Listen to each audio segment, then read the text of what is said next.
Okay, Assalamualaikum dan salam sejahtera. Nama saya Azin Nawawi dari UTHM. Video ni adalah sambungan kepada chapter ni, pembangunan bahan digital, pembangunan bahan pembelajaran digital. Okey. Yang ni biasanya teori ramai orang tahulah, tapi nak buat tu kadang dia sebenarnya ambil masa. Jadi dia kena ada orang-orangnya yang sudi lah.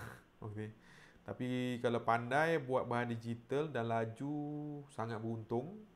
Anak di masa zaman sekarang ni, bila pandemik kan semua orang online kan, orang berniaga pun nak buat perniagaan punya, nak kena online dan sebagainya. Jadilah untunglah, skill yang untunglah. Okay, so kita dah cover 4.1, kita dah buat aplikasi yang video sebelumnya. Sekarang kita nak cover 4.2, pembangunan bahan pembelajaran digital interaktif. Ini best sebab apa? Ustaz sekarang dah trend dia tau. Video-video YouTube dan sebagainya yang tengok hadap, yang tu trend sebelum ni. Dan orang tengok je, tak boleh buat apa. Okay? Tapi sekarang trend orang nak tengok video, nak participate, nak jawab soalan, dia nak interact dengan kita punya content. Sekarang trend sekarang, siapa yang boleh buat lagi hebat, dia raja. Okay? Dia raja di alam internet ni lah. Okay? So sekarang dah jadi trend ni, trend baru.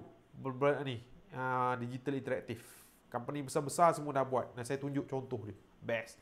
Okay. Dan kita cover 4.2, pembangunan bahan gamifikasi. Ni pun best untuk PMP. Okay. Jom. Okay, jom tengok OBS. Okay, OBS rakam. Alhamdulillah. Saya baru belajar guna OBS. Tu yang risau ni. Okay. So, ini dia kawan-kawan. Okay. Pembangunan bahan pembelajaran digital interaktif. Interaktif tu maksudnya bukan kita tengok kejung je, tak ada. Kita boleh tengok dan kita boleh interact dengan kita punya bahan. Kita boleh jawab soalan ke, kita boleh bagi pendapat ke, macam tu. So ada komunikasi dua hala lah. Okay.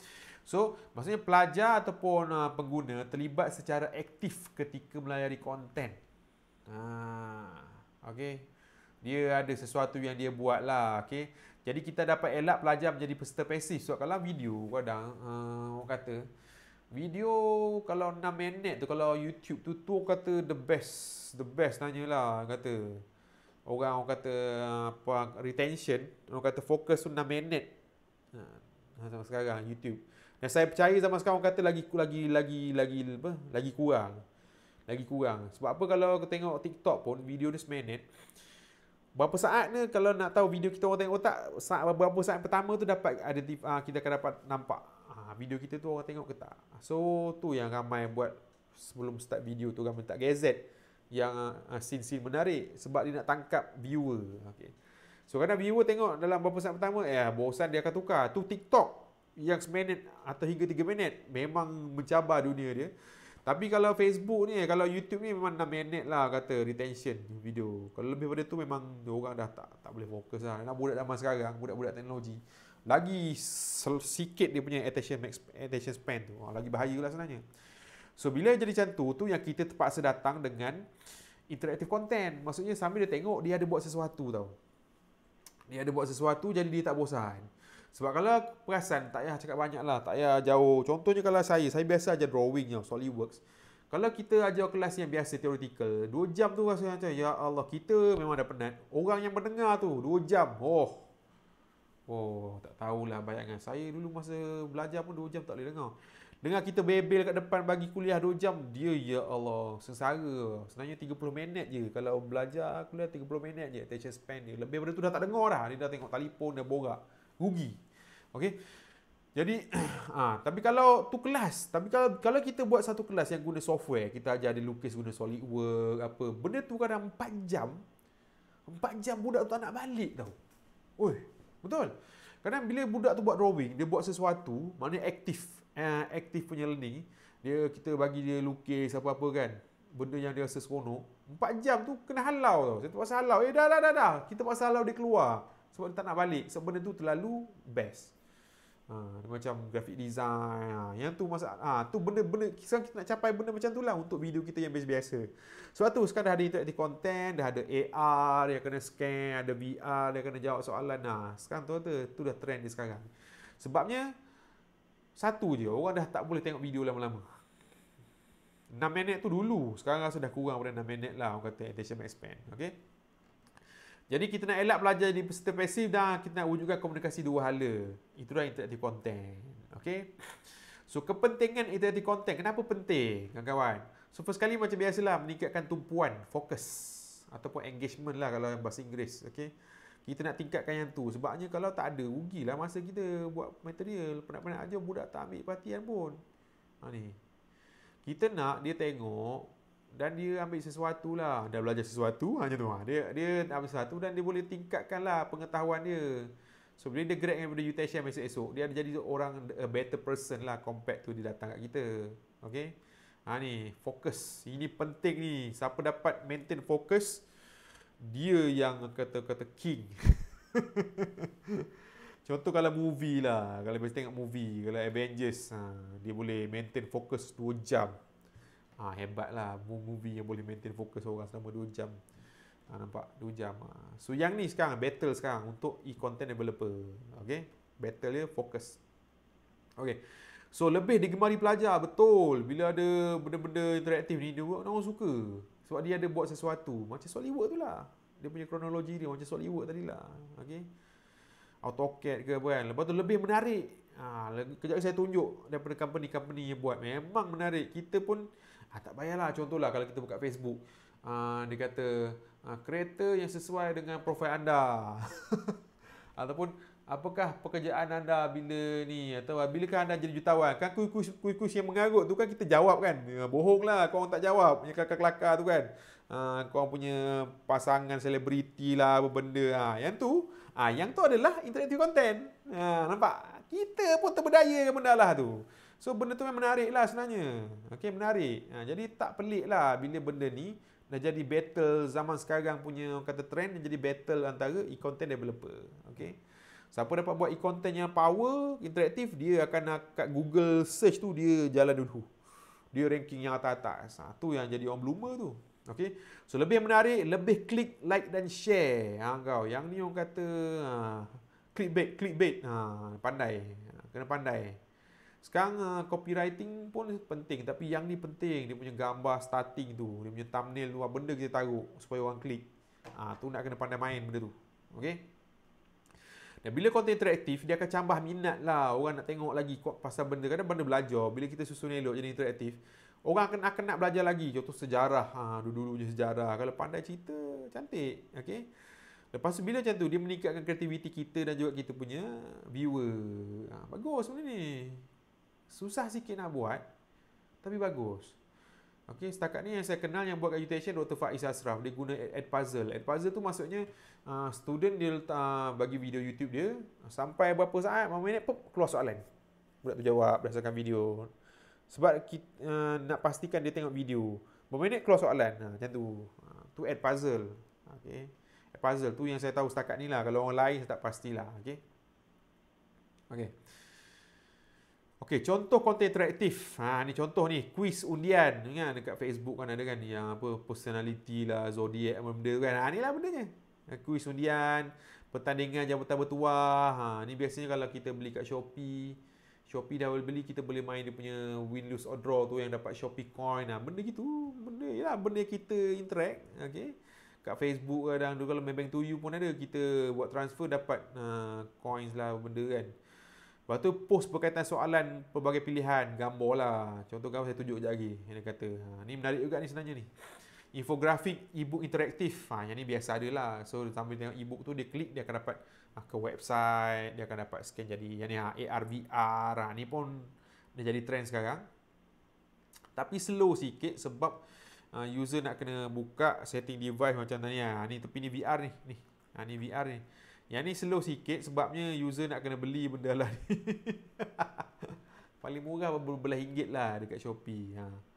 Ada orang kadang nak kena beli, telefon nak kena power pula. Nak ngada kalau tak kat sini. Jadi banyak kerja lah. Okay, banyak kerja.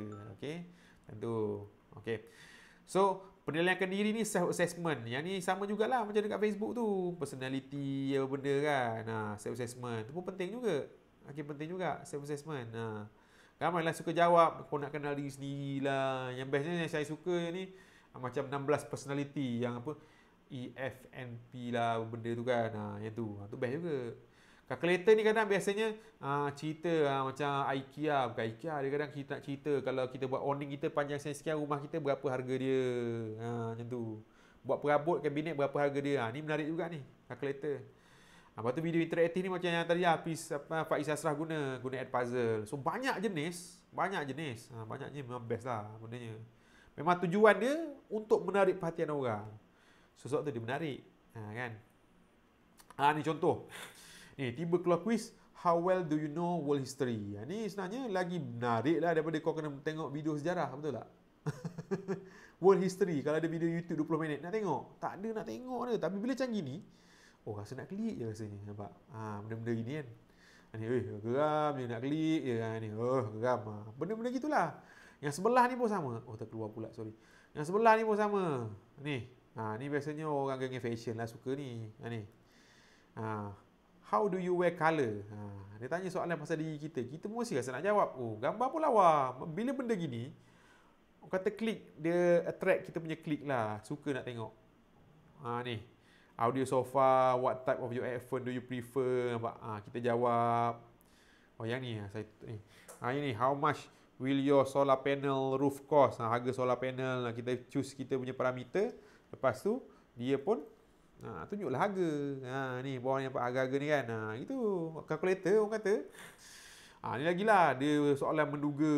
Kalau nak assess diri sendiri, dia kata, kita ni boleh start business tak? Memang kan soalan ni orang suka lah nak jawab. Benda-benda interaktif ni. Kan? Ni pula kan nak beli cermin mata. Find the perfect frame for your glass. So kita akan ambil gambar kita lah. Ada filter. Memang bendanya best. Okay?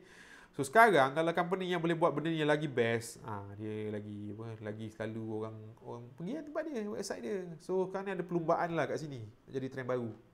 Okay? Tu dia interaktif content. Okay.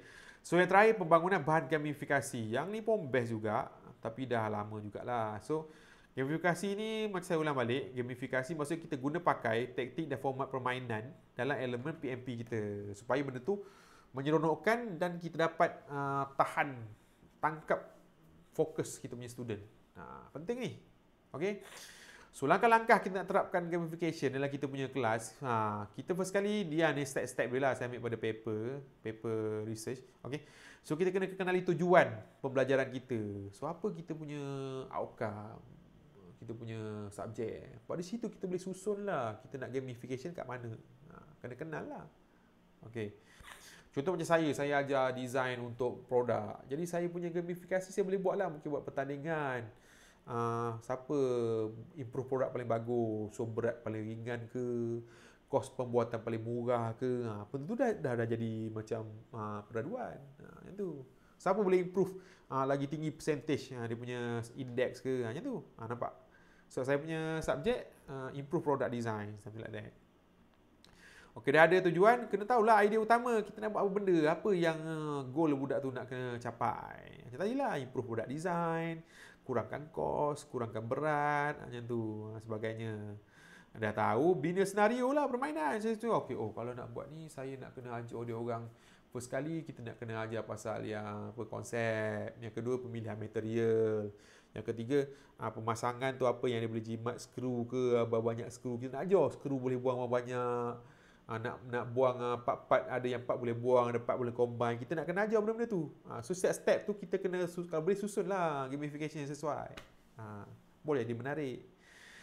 Dah siap tu kita reka bentuk aktiviti pembelajaran yang menyumbang kepada nombor 3 ni. Reka bentuk aktiviti.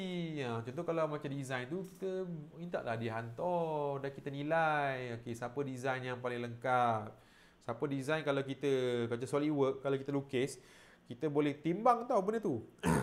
Timbang siapa paling ringan dia menang. Benda-benda gitu je. Bila ada pertandingan ni, manusia dia suka compare. Manusia memang kita punya lumrah suka compare dan kita suka bersaing. So kita ni makhluk sosial. Benda-benda gini dia guna. Okey. So dah tu bagikan kumpulan, lepas tu terapkan dinamik permainan. Itulah. Kadang bukan nak kena ada game yang macam PS4, dia kena teknik susunan kelas, so game dalam bentuk permainan. Yang tu pun orang dah jadi excited. Okay. So, cara laksana kita boleh bahagian bahan khusus kepada bahagian bahan kepada bahagian khusus. Sekejap, bahagian yang ni lah khusus ni. Okey. Bahan lepas tu kita boleh susun dalam peringkat berbeza-beza. Contoh yang ni dia punya dia punya apa hardness, kata kesusahan dia ni tinggi, ni level dia rendah macam tu susun. Lepas tu bila pelajar tu dah masuk, dah buat, kita kena catat lah skor dia.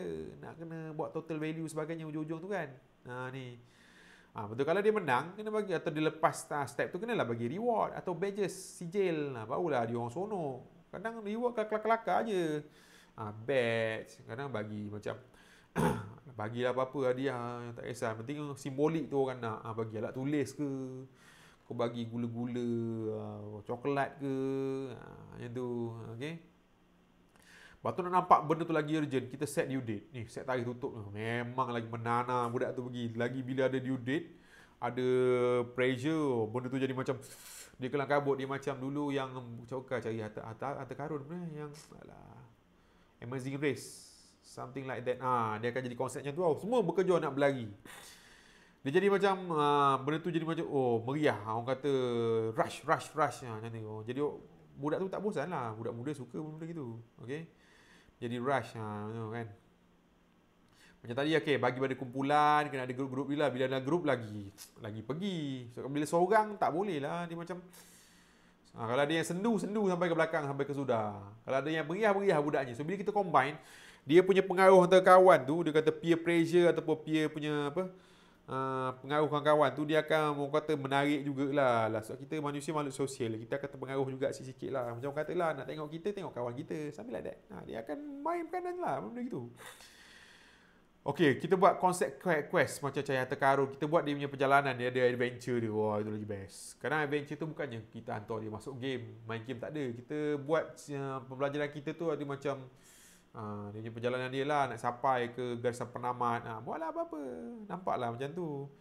Mungkin dekat kita punya penyataan ataupun kita punya soalan kursus tu kita dah susun jadi ala-ala macam Minecraft ke, benda ikut kau. Okey, benda-benda macam tu. Jadi itulah benda-bendanya. Okey. Lepas tu selain daripada tu, kita boleh juga mintakan kawan dia ni, peer punya feedback. Ni, maklum balas pada rakan-rakan. Nampaklah apa kawan dia yang ni. So benda tu jadi meriah lah, dia ada interaksi lagi lah. Orang kata banyak informasi. Kadang-kadang nak lagi meriah, bagi dia kejutan, surprise, bonus, pam. Lagi benda tu akan jadi orang kata tambah pizzas lah. Lagi dahsyat lah dia punya sorak tu. Meriah benda-bendanya, meriah. Okey. Nak meriah lagi macam kalau guna pautun bagi countdown. 10, 9, 8, 7. Time tu lagi dia punya apa? Dia punya pergi lagi rush, lagi orang kata adrenalin dia lagi meningkat. Lagi dia ni. Dia akan ingat lah sesi tu, orang kata benda-benda yang dia akan ingat hidup dia. Benda-benda yang seronok kan, macam tu kan. Kadang duduk rumah pun bosan juga hari-hari ngadap benda sama kan. So bila ada benda gini, itulah. Okey. Selepas tu nak bagi lagi dia orang stres ni, bagi denda. Tak buat, tak habis, denda, demerit. Ambil point lah, lagi pening lah. Lagi macam bila jadi benda tu challenging tapi dalam mode permainan macam seronok juga sebenarnya. Okey. Bukannya game yang plain lah macam Kang tak buat ni. So dia dengan tim dia terpaksa bekerjasama supaya tak kena denda, demerit. Nampak dia dah wujudkan satu dia punya senario yang cantik lah.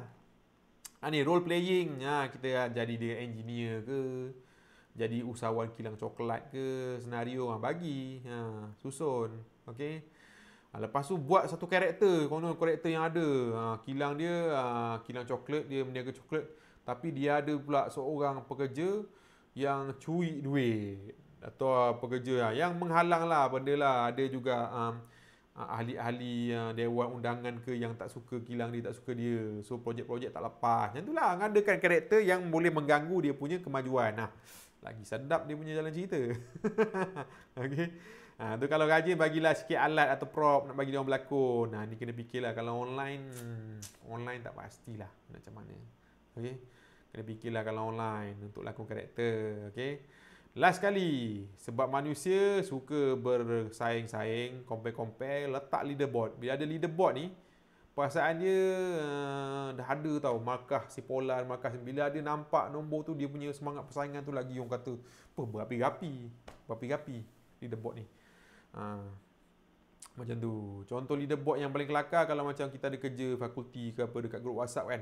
Bos kita letak nama, yang ni dah hantar, yang ni belum hantar, yang tu memang kita akan buat. So kita stres dan kita malu lah kalau kita buat kerja, something like that. Okay.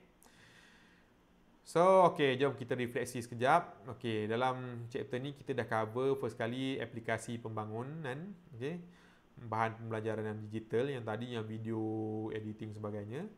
4.2 kita dah cover pembelajaran digital interaktif, yang tadi yang calculator, yang klik, yang nak maintain retention student. Yang ketiga kita dah buat pembangunan bahan gamifikasi yang saya cuba cerita tadi. Jadi itu saja untuk chapter ni. Saya ucapkan terima kasih kepada kawan-kawan yang stay sampai ke hujung video. Terima kasih banyak-banyak. Assalamualaikum dan salam sejahtera. Jumpa lagi.